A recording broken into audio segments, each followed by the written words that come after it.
The Kelvar System Military Academy hung in the void like a crystal fortress, its transparent walls reflecting the light of 3 distant suns.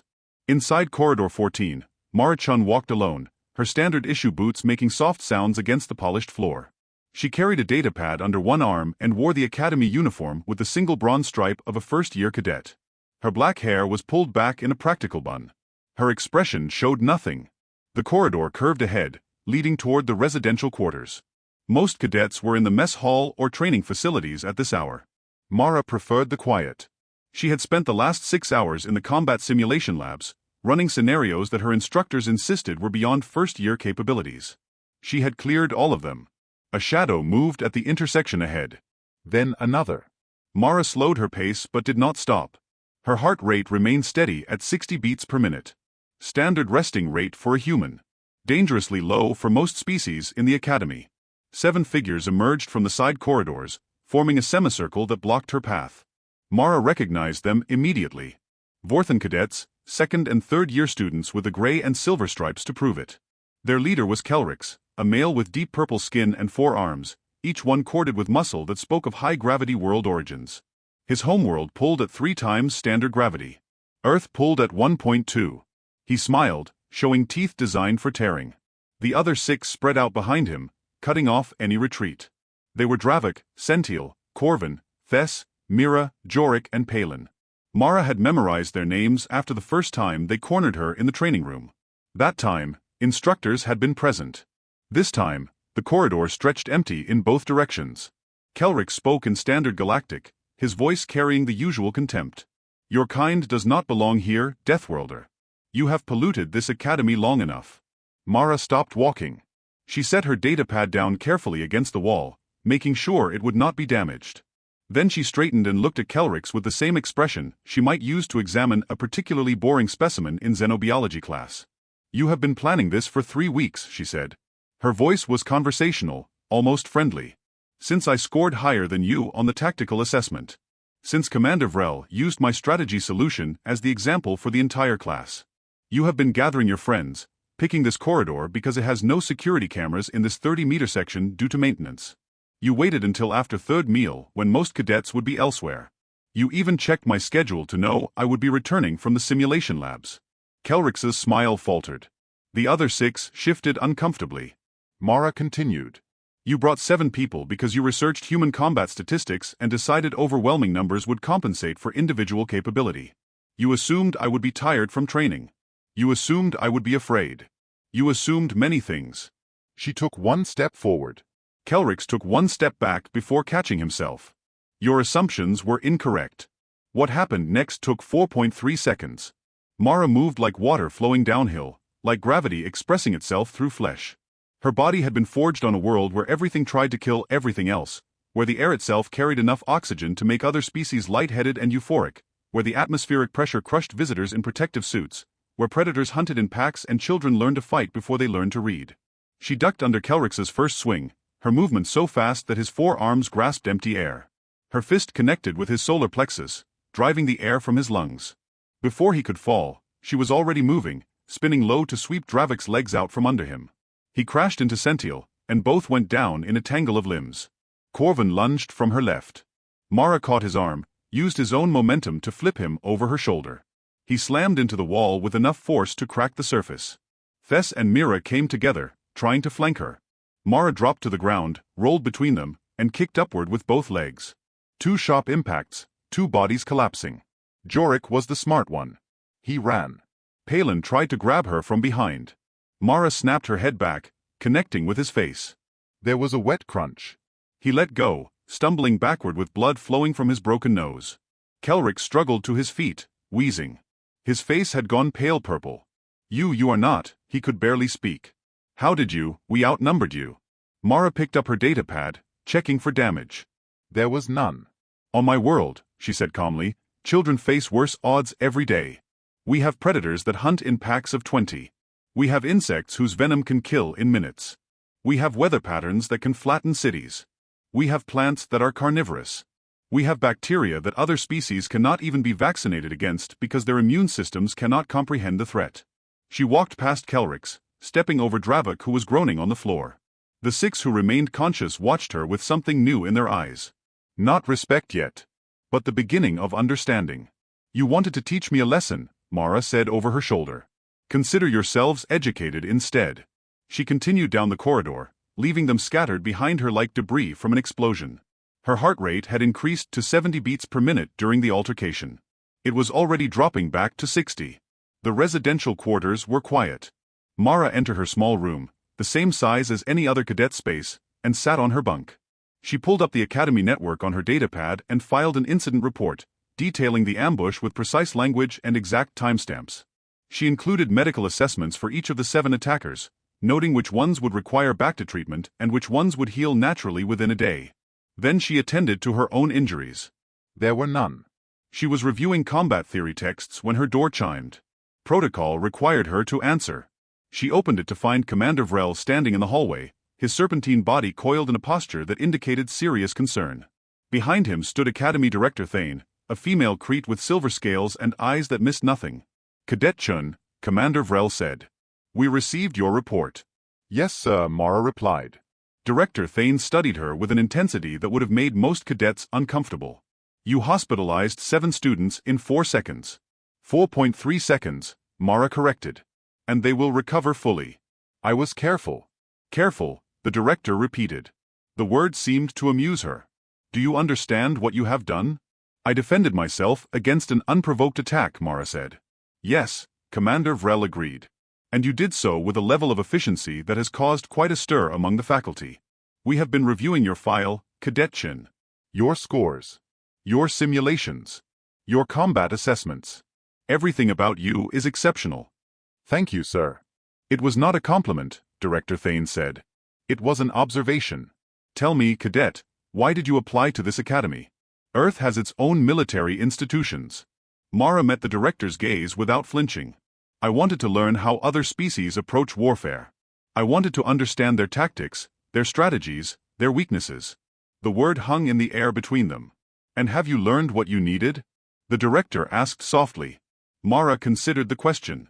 Yes, ma'am. I have learned that most species have never known true danger. They have never lived on worlds where survival requires constant vigilance. They mistake peace for weakness and civilization for softness. They do not understand that humans are civilized not because we lack the capacity for violence, but because we have mastered it. Commander Vrel and Director Thane exchanged a glance. Come with us, the director said. There is something you need to see. They led her through corridors she had never accessed before, past security checkpoints that required retinal scans and biometric verification. They descended 3 levels below the main academy structure. The walls here were reinforced durasteel. The lighting was harsh and clinical. They stopped at a sealed door marked with symbols Mara recognized as high-security clearance requirements. Director Thane placed her hand on the scanner. The door opened. Inside was a command center unlike anything Mara had seen in her first-year briefings. Holographic displays showed star charts, fleet movements, combat projections. Officers in uniforms she did not recognize worked at stations that hummed with barely contained power. Welcome to the real academy, Director Thane said. The one that exists beneath the training facility. The one where we prepare for what is actually coming. Mara looked at the displays. What she saw made her blood run cold. An invasion fleet. Hundreds of ships. Thousands of vessels. All bearing the insignia of the Krell Dominion, a hostile force that supposedly existed only in historical texts. They are coming, Commander Vrel said. In 6 months, they will reach the outer colonies. In 1 year, they will be at the core worlds. We have been tracking them for 3 years. We have been preparing. And you need soldiers, Mara said. We need warriors, Director Thane corrected. We need people who understand violence at a fundamental level. We need Deathworlders. We need humans. Why tell me this now? Mara asked. Because, the director said, when you defeated 7 trained combatants in 4 seconds, you proved you were ready to know the truth. We did not bring you here to be a cadet, Mara Chen. Then why am I here? Director Thane smiled, and there was no warmth in it. We brought you here to train an army. The command center fell silent. Officers who had been focused on their displays now watched Mara with expressions ranging from curiosity to doubt. She could read them easily. They wondered if one human could make a difference. They wondered if the director had made a mistake. Mara turned away from the holographic fleet projections. How many humans are currently enrolled in the academy? 47, Commander Vrel answered. Spread across all 4 years. Most of them face the same discrimination you encountered. Most of them are holding back, trying to fit in, trying not to reveal the full extent of their capabilities. Then they need to stop holding back, Mara said. Because fitting in will not save anyone when those ships arrive. Director Thane nodded slowly. You will have full authority to design and implement a combat training program. You will have access to resources that other cadets do not see. You will push them harder than they have ever been pushed. Can you do this? Mara looked at the invasion timeline again. 6 months to first contact. Yes, ma'am. But I need something in return. Name it. The 7 cadets who attacked me, Mara said. I want them as my first training group. The commander's eyes widened. You want to train the students who just tried to hospitalize you? They made a tactical error, Mara replied. But they had courage enough to act. They worked together. They planned ahead. Those are valuable traits. They just need to learn how to apply them correctly. Besides, she allowed herself a thin smile. They already know what happens when they underestimate a Deathworlder. That lesson will make the rest of the training easier. Director Thane laughed, a sharp sound like breaking glass. Very well. You have your first squad. Make them into something useful. The next morning, Mara stood in Training Hall 7, a facility normally reserved for advanced 4th-year combat courses. Kelrix and his 6 companions entered cautiously, still showing signs of yesterday's encounter. Dravik limped slightly. Palin's nose was bandaged. All of them looked confused. You filed a report, Kelrix said accusingly. We expected discipline. Expulsion maybe. Mara crossed her arms. Sit down. All of you. They hesitated. She did not repeat herself. One by one, they sat on the training mats, forming a rough semicircle. Mara remained standing. Yesterday, you learned you cannot beat me with numbers, she began. Today you learn why. Tomorrow you learn how to do the same thing. By the end of this month, you will be able to do to others what I did to you. By the end of 3 months, you will be better at it than I am. That is impossible, Thes said quietly. No, Mara replied. It is inevitable. Because I am going to teach you everything my world taught me. I am going to push you past every limit you thought you had. I am going to break you down and rebuild you into something that can survive what is coming. What is coming? Corvin asked. War, Mara said simply. The kind that does not care about your stripe colors or your class rankings or which homeworld you come from. The kind that kills everyone equally unless you are prepared. She activated the holographic display. The Krell invasion fleet materialized above them, massive and terrible. The 7 cadets stared in stunned silence. This is classified information, Mara continued. You are seeing this because you are now part of a program that exists beneath the official academy structure. You cannot tell anyone. You cannot refuse. You are already in too deep. Kelrix stood up slowly, his forearms tensing. You are blackmailing us. I am saving your lives, Mara corrected. And the lives of everyone in this academy. Everyone in your home systems. Everyone in the entire sector. But I cannot do it alone. I need soldiers who understand that survival is not guaranteed. I need warriors who have been tested and found worthy. Why us? Mira asked. After what we did. Because you have already failed, Mara said bluntly. You attacked someone you thought was weak and discovered you were wrong. That kind of failure teaches better than any success. Now you have a choice. You can leave this room and go back to being mediocre cadets who will die when the Krell arrive. Or you can stay and become something more. The 7 looked at each other. Some conversation passed between them without words. Finally, Kelrix spoke. What do we call you? Instructor? Commander? Mara shook her head. You call me Mara. Because we are not instructors and students. We are survivors teaching survival. Now get up. We start with the basics. What followed was 3 months of the most intensive training any of them had ever experienced. Mara taught them human combat techniques developed over thousands of years of warfare. She taught them how to use their environment as a weapon. She taught them to read opponents, to predict movements, to exploit weaknesses. She taught them that fair fights were for fools and that honor meant nothing to the dead. But more than technique, she taught them a mindset. She taught them to see violence not as a last resort but as a tool to be wielded with precision. She taught them that hesitation killed. She taught them that mercy had its place, but that place was after the enemy was neutralized, not during the fight. The 7 improved rapidly. Kelrix learned to use his forearms in combinations that bewildered opponents. Dravik became adept at using his size to create openings.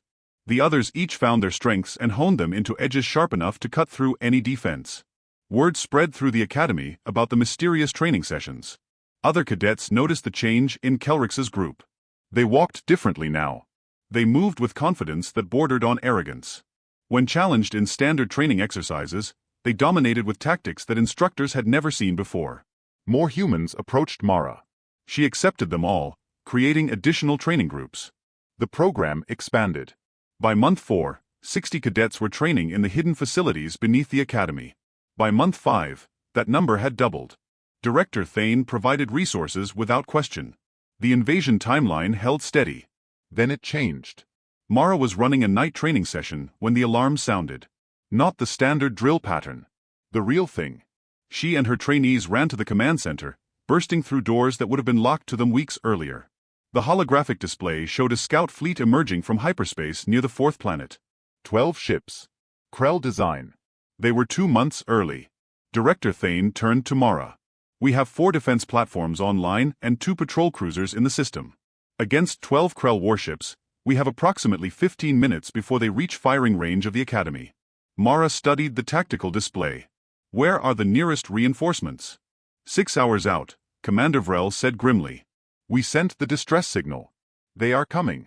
But they will not arrive in time. Then we buy them 6 hours, Mara said. She turned to her trainees, who had crowded into the command center. Kelrix, take your squad to the defense platform Alpha. Dravik, platform Beta. Mira, platform Gamma. Coordinate your fire patterns. Do not waste shots. Make every impact count. We are first-year cadets, Kelrix protested. We have never operated real weapons platforms. You have operated the simulations, Mara replied. The interface is identical. The only difference is that now your mistakes have real consequences.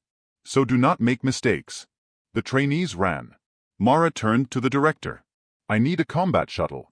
You cannot pilot a shuttle into a combat zone, Director Thane said. Watch me.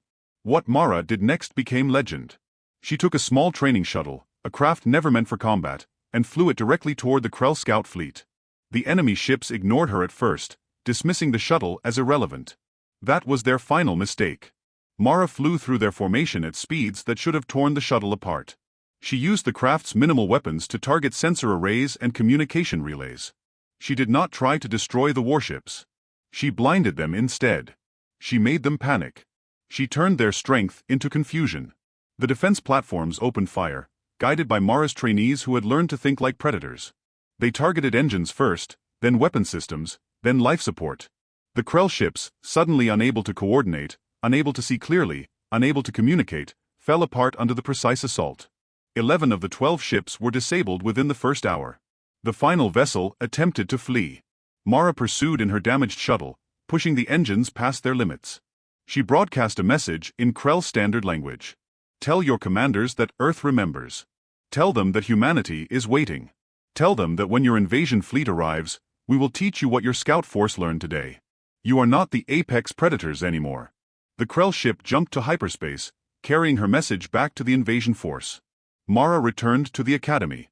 Her shuttle barely made it to the landing bay before its engines failed completely. She stepped out to find hundreds of cadets waiting, humans and aliens alike. They did not cheer. They did not speak. They simply stood in respect. Director Thane approached. The invasion fleet has changed course, she said. They are withdrawing. Initial intelligence suggests they are regrouping, possibly reconsidering their timeline. You bought us more than 6 hours, Cadet Chen. You may have bought us years. Mara looked at her trainees standing among the crowd. Kelrix met her eyes and nodded. The others did the same. I did not do it alone, Mara said. No, the director agreed. You did not. That is the point. Later, in the quiet of her quarters, Mara received a communication from Earth. Her family had seen the reports. Her younger sister sent a message that made her smile. I always knew you would teach them, the message read. I just did not expect you to teach them so well. Mara closed her eyes. She thought about the fight in the corridor that seemed like a lifetime ago. She thought about 7 bullies who became brothers and sisters in arms. She thought about the lesson that had spread through the academy like fire through dry timber. Humans were not stronger than other species. They were not smarter.